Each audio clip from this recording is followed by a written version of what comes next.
저는 오늘 요한복음 4장 5절에서 20절의 말씀을 가지고 사마리아 여인이라고 하는 제목으로 함께 은혜를 나누려고 합니다. 예수님께서 열심히 전도하시다가 아마 무척 피곤하셨던 것 같아요. 그래서 예수님께서 수가 지역을 지나다가 한 우물을 보고, 그 야곱의 우물이라고 이름하는데 그 우물 곁에서 그냥 주저앉으셨습니다. 그때 제자들이 예수님이 배가 고파서 그러신가 보다. 그리고 예수님이 저 마을로, 수가라는 근처의 마을로 가서 이제 떡을 사러 갔지요. 그래서 한참 시간이 지나고 있는데 어느 여인이 물동이를 이고 그 우물가에 찾았습니다. 그런데 그 여인이 오는 시각은 보통 정오의 시간이라 사람들이 오가지 않는 그런 시간이었습니다.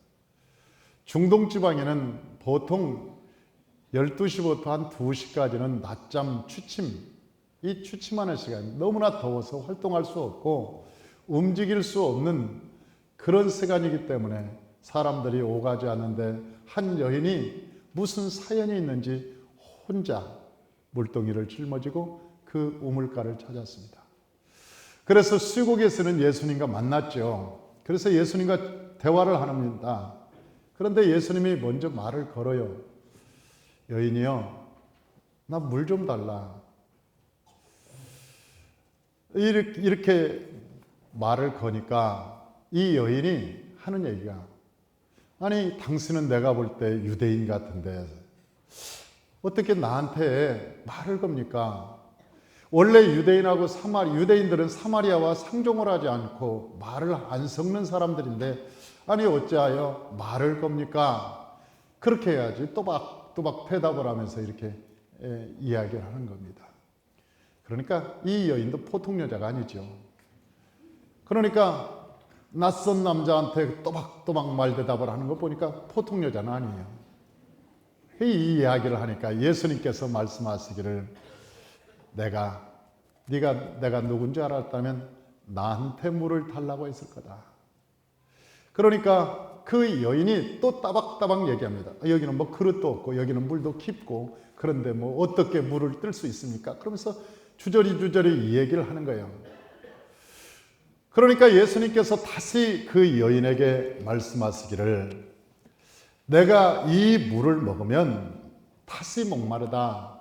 이 우물물을 먹으면 다시 목마르거니와 내가 주는 물을 마시는 자는 영원히 목마르지 아니하리니 내가 주는 물은 그 속에서 영생하도록 솟아나는 샘물이 날 거다. 그리고 내가 주는 물을 한 모금만 먹으면 아예 다시는 목마르지 않고 그 속에서 끊임없이 영생하도록, 끊임없이 생명수처럼 속에서 물이 솟아나올 거다. 그렇게 얘기하니까 그 여인이 피식 웃으면서 하는 얘기가, 그런 물이 있습니까? 그런 물이 있으면 나도 좀 한 모금 주십시오.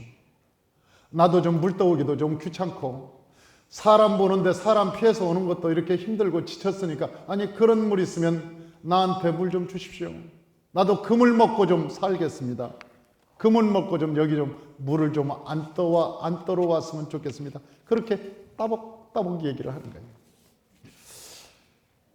그때 예수님께서 그 여인에게 한 말씀을 하십니다. 여인이여, 그 물을 먹고 싶은가?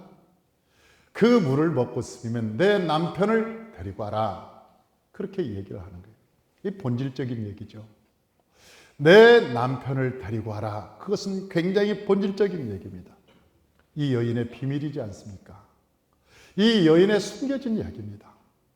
이것만큼은 드러내놓고 싶지 않은 거예요. 이건 자기 삶의 수치입니다. 왜?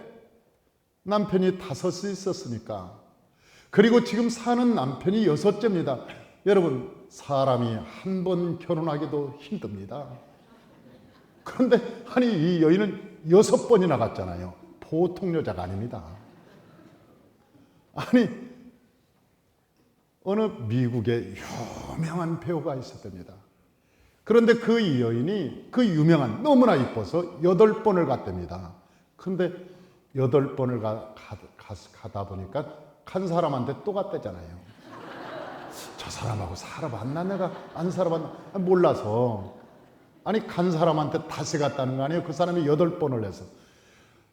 이게 사람이 한 번 결혼한 것도 쉽지 않은데 이게 사람이 2번, 3번, 5번, 6번을 결혼했다는 보통 여자 아니잖아요.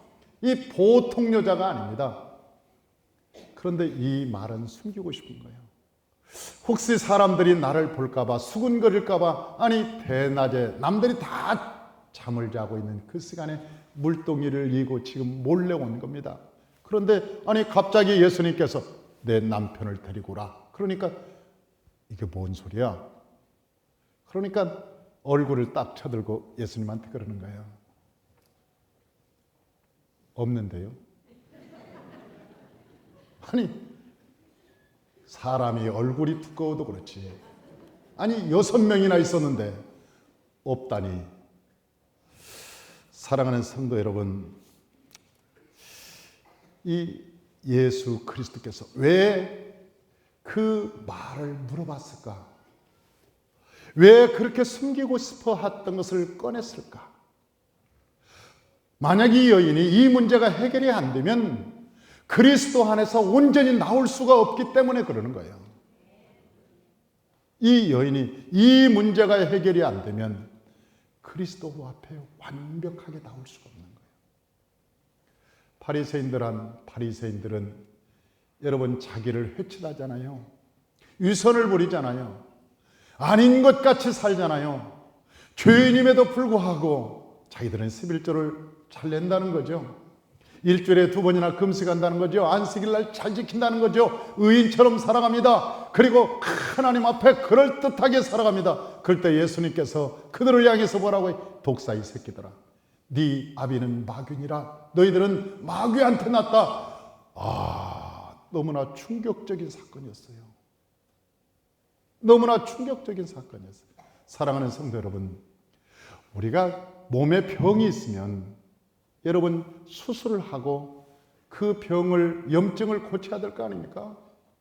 여러분 염증을 고쳐야 되는 그 병이 있는데도 불구하고 그 위에 아까진기나 안티프라민만 바르면 염증이 사라지겠냐고. 여러분 속에 암덩어리가 있는데 겉에 안티프라민을 바르면 그 암이 사라지겠냐고. 그러니 예수님께서 하신 것이죠. 네 병이 하나님께 온전히 나올 수 없는 병이 그거지. 너 속에 숨겨놓은 거 있지. 사람들한테 내놓지 못하는 뭔가 있지. 그러면서 예수님께서 정확히 꼬집어서 얘기하는 거예요. 내 남편을 데리고 와라. 그럴 때 이 사람은요 굉장히 충격을 받았어요. 왜? 그것만큼은 숨기고 싶은 거고요. 그것만큼은 그가 내놓지 않고 싶은 거예요. 사랑하는 성도 여러분, 우리의 삶에 그런 것이 있지 않나요? 예수님께서 우리에게 그러한 것들을 물어보면서 가지고 오라고 할 때가 있지 않나요? 그 마음 깊은 곳에 내놓기 싫어하는 그 두려움이 있습니다. 그리고 자기 나름대로 완벽한 벽을 쌓습니다. 사람들이 들어오지 못하도록. 금강석 같은 벽입니다. 들어오지 마. 여기까지만 와. 내 속에 들으면 화를 낼 거야. 그건 내가 숨기고 싶은 거야. 내가 그건 너한테 말하고 싶지 않은 건데 왜 알려고 해?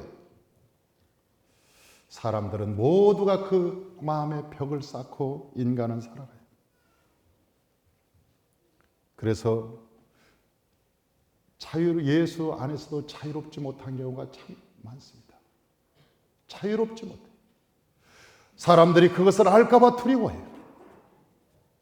우리 바이블 리더들이 하나 다행스러운 것은, 하나님께 감사한 것은, 우리 바이블 교수들이 자기의 약점과 자기의 수치와 자기의 모든 상처를 다 꺼내놓고 사람들한테 당당히 말하면서 자유롭게 이야기하고 나는 옛날에 그러한 사람이었노라고 그러한 말을 할 때 나는 그분들이 옛날의 모습을 보는 것이 아니라 새롭게 된 그 모습을 봅니다. 이번에 그 20하루 동안 우리가 새벽 예배를 하면서 우리 간증을 들었습니다. 그 간증하는 사람들이 자기의 수치를 다 드러냈습니다. 옛날에 자기 이런 사람이었습니다. 자기는 이러한 사람이었습니다. 자기는 옛날에 이러한 사람이었습니다. 그러나 그러한 과정 지금 와보니까 죄였습니다. 죄인 줄 모르고 그런 죄를 지었습니다. 그런 실수인지 몰랐습니다. 그것이 정당한 방법인 줄 알았습니다. 그것이 옳다고 생각했습니다. 그러나 지금 생각해 보니까 자기가 너무나 죄인이었다는 사실을 고백합니다. 이제는 새롭게 살겠다고 결단합니다. 자기의 마음에 큰 벽을 무너뜨려 버렸습니다. 스스로 무너뜨렸습니다. 그리고 예수 그리스도께로 자기가 죄인이라고 하는 것을 고백합니다. 하나님, 내가 죄인입니다. 사랑하는 성도 여러분, 그 여인이 예수님한테, 예수님, 나 남편 없어요. 그렇게 얘기할 때 예수님께서 그 여인을 뚫어지게 쳐다보면서 거짓말쟁이. 여러분 그러셨나요? 안 하셨어요. 그 여인이 거짓말할 때 아이고 끝까지 거짓말할래? 그렇게 하지도 않으셨어요. 여러분 예수님께서는 얼마나 인격적이신 분인가. 그 면전에 면박 주지 않았어요. 그러면서 예수님께서 그 여인의 말을 받아서 내 말이 맞다는 거예요. 내 말이 맞다. 맞을 리가 없죠. 남편이 없다는 말을 맞을 리가 없죠. 그런데도 불구하고 예수님의 인격은 그에게 당황하지 않도록, 그의 말을 받아서 죄성을 가지지 않도록, 얼굴이 홍당무가 되지 않도록 얘기하는, 네 말이 맞다는 거예요. 그러면서 또 한 번 재차 얘기합니다. 예수님께서 내 말이 참되도다까지 얘기합니다. 내 말이 참되도다. 17절, 우리 18절 한번 읽어보십시다. 17절, 18절. 우리 다 같이 한번 읽어봅니다. 여자가 대답하여 이르되 나는 남편이 없나이다. 예수께서 이르시되 내가 남편이 없다 하는 말이 옳도다. 너에게 남편 5이 있었고 지금 있는 자도 내 남편이 아니 내 말이 참되도다. 여러분 사실을 사실대로 이야기하면서 그를 어색하지 않게 하나님은 진리를 접근하는 거예요. 사실은 네가 남편이 없다는 말이 옳도다. 그러나 네가 지금 옛날에는 5이 남편이 있었고 지금 사는 남편도 언제 헤어질지 모르니 네 마음에 남편이 없다는 말은 네가 맞는 것 같다. 참 옳은 것 같다. 그러면서 예수님께서는 그 여인의 말을 옳다고 해주는 거예요. 옳다고.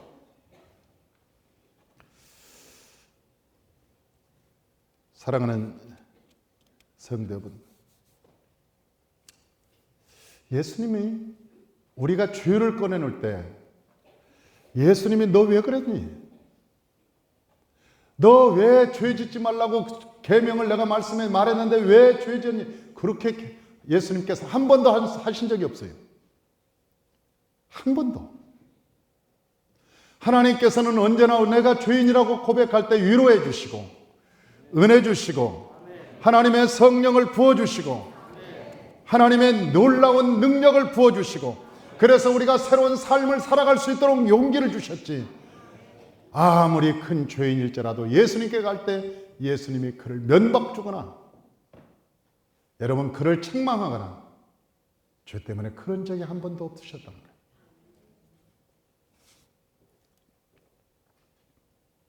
웬만하면 이 여자는 도망가 버리고 말았을 것입니다. 너 남편이 5이 있었잖아. 지금 사는 내 남편도 네 남편 아니잖아. 이러면 아이고 이게 뭐냐. 그리고 도망가 버렸을 거예요. 그런데 이 여자는 예수님의 말씀에 네 말이 옳다. 네 말이 참되다고 인정해 주니까 안 도망갑니다. 그리고 말합니다. 당신은 선지자입니다. 예배는 어떻게 드려야 됩니까? 예배에 접근합니다. 예배를 어떻게 드려야죠? 예배를 어떻게 드려야 됩니까? 이것이 예수님께서 향하신 목적이었죠. 그를 예배자로 초청하는 예수님, 그를 진정한 예배자가 되게 하는 모습. 예수님의 목적은 우리가 예배자가 되게 하는데 목적이 있다는 거예요. 우리가 진실로 하나님께 나오게 하는 것이 예수님의 목적이라는 거예요. 할렐루야. 두 번째는 이 사마리아 여인의 변화된 삶입니다. 유대인은 원래 일부 일처제였습니다. 그리고 간음은 최고의 형벌에 처했습니다. 지금도 마찬가지입니다. 간음한 여인은 현장에서 돌로 때려 죽여도 법에 저촉되지 않습니다. 레위기 18장에 보면 각종 음란에 대해서 나와 있습니다. 이 죄는 반드시 죽을 죄에 해당하고 거듭난 백성들이 가장 조심해야 될 죄였습니다. 그런데도 불구하고 예수님께서는 그럼에도 불구하고 간음하다가 현장에 잡힌 그 여인에게조차 돌을 던지지 않았습니다. 모든 사람이 예수 그리스도께 끌고 와서 돌을 던지려고 할 때 예수께서 죄 없는 자가 먼저 그 여인에게 돌을 던지라고 하면서 땅바닥에다 글을 씁니다. 그 글이 무엇인지는 아무도 얘기하지 않습니다. 그래 아무도 모릅니다. 다만 추측할 뿐입니다. 가장 성나서 금세라도 때릴 것 같이 가장 큰 소리 쳤던 그 사람의 죄를 기록했을 거라고 얘기하죠. 그 사람이 보는 앞에서 너의 죄 이름을 쓰면서 그 사람의 이름을 쓰면서 너는 아무도 모르는 이 죄가 있지. 그러면서 그 죄를 써내려갈 때 그는 그 죄를 보고 혼비백산했을 거예요. 이 여인의 문제가 아니라 이 죄가 밝혀지면 내가 죽는구나. 그리고 돈을 살며시 놓고 뒤로 꽁무지가 빠지게 도망갔는데 어른으로부터 시작해서 아이들까지 다 도망갔다는 거 아니에요. 다시 말하면 모르는 모든 죄가 모든 사람에게 있었다는 거예요. 드러난 죄는 그 간음한 현장에서 간음한 여인이었지만 그러나 모든 그 군중 속에는 여러분 모두가 다 죄인이었다는 거예요. 모두가 다 숨겨진 죄가 있었다는 거예요.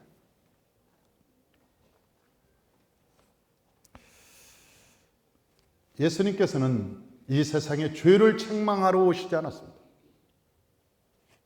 그래서 예수님께서는 어떤 죄를 지었을 때 그 죄를 가지고 책망한 적이 한 번도 없습니다. 왜냐하면 예수님께서는 죄를 용서하러 오셨기 때문에 그렇습니다. 우리를 죄를 용서해서 새 사람만 만드는 것이 예수님의 목적이었기 때문에 그렇습니다. 하나님께서 우리의 허물과 죄를 용서해 주시고 우리가 새로운 사람이 되어서 새로운 인생으로 살아가기를 원하는 것이 예수님의 목적이기 때문에 그렇습니다. 우리나라 재판정에 가면 바퀴벌레론이라는 게 있습니다. 재판받는 사람만 부정한 것이 아니라는 거예요. 이 세상 누구나 법의 잣대를 들이려면 자유로울 사람이 단 한 사람도 없다는 거예요. 그러나 재판받는 그 이유는 그 죄가 그 사람에게 드러났기 때문이라는 것이죠. 시골에 가면 집마다 바퀴벌레가 없는 집이 없습니다. 모든 집에 바퀴벌레가 많습니다. 그러나 그 주인은 바퀴벌레를 잡기 위해서 그 집을 태우지 않아요. 다만 그 집에서 나오는 바퀴벌레만 잡는 거예요.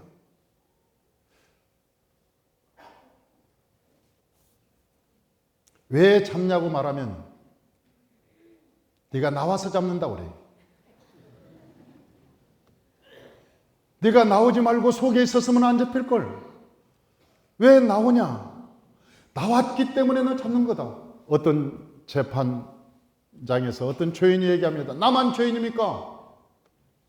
모든 사람이 다 죄를 졌는데 왜 나만 잡습니까? 그러면 재판장이 그럽니다. 왜 나왔냐 네가? 나왔기 때문에 너를 잡는 거다. 이 세상의 모든 사람은 대통령으로부터 시작해서 판결을 하는 재판장 자기까지도 죄가 없는 사람은 단 한 사람도 없다는 거예요. 다만 드러났기 때문에 그 죄의 형량을 가하는 것뿐이다.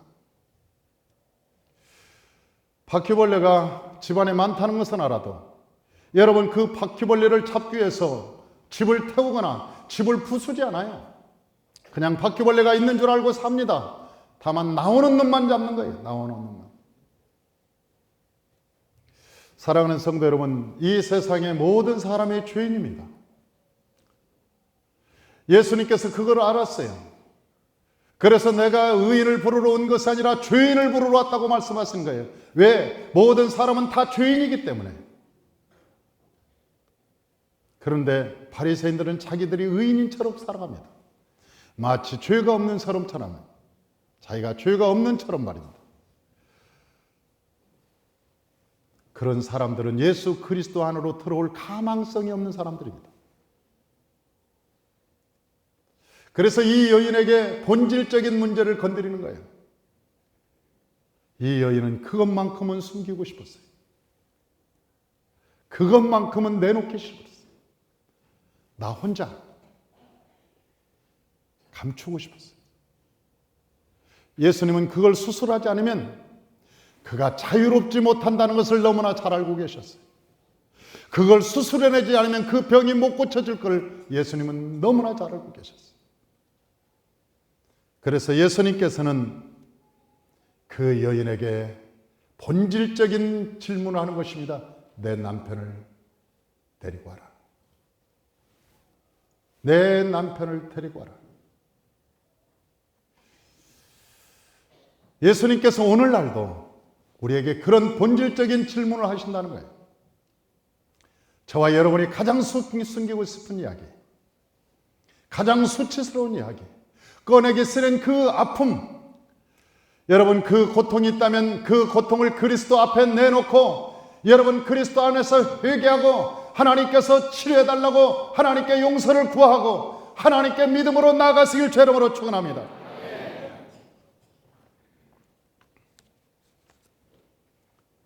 이 여인은 예수님께 만나서 그 치유함을 받았습니다. 그리고 이 여인은 물동이를 놔두고 동네 수가라고 하는 성으로 뛰어갑니다. 아까만 해도 사람들이 알까봐, 자기 얼굴을 볼까봐 몰래 물동이 하나 들고 사람이 없는 틈을 타서 몰래 왔던 그 여인이 이제는 물동이를 버려두고 저 수가성이라는 그 성으로 뛰어들어갑니다. 그러면서 외칩니다. 여러분들이요, 나는 선지자를 만났습니다. 내가 남편이 5이 있고 내가 지금 사는 남편도 내 남편이 아닌 그것을 정확히 아는 선지자를 만났습니다. 와보십시오. 내가 그분을 만나서 내가 참 자유를 얻었습니다. 와보십시오. 야, 여러분 너무나 멋진 여인이 되었잖아요. 여러분 숨어서 사는 그 여인이 아니고 뒤에서 두려워하는 여인이 아니고 여러분 공동체 속에서 늘 근심과 걱정과 자유함이 없는 그 여인이 아니라 이제는 물동이를 버려두고 당당하게 자기가 5 남자가 있었다고 지금 사는 남편도 자기 남편이 아니라고 하는 사실을 만민 앞에 공개합니다. 그리고 참된 자유를 얻습니다. 모든 사람들이여 와보소서. 내 진실을 깨닫는 알고 있는 선지자가, 나는 선지자를 내가 만났습니다. 그리고 그분 안에서 내가 자유함을 얻었습니다.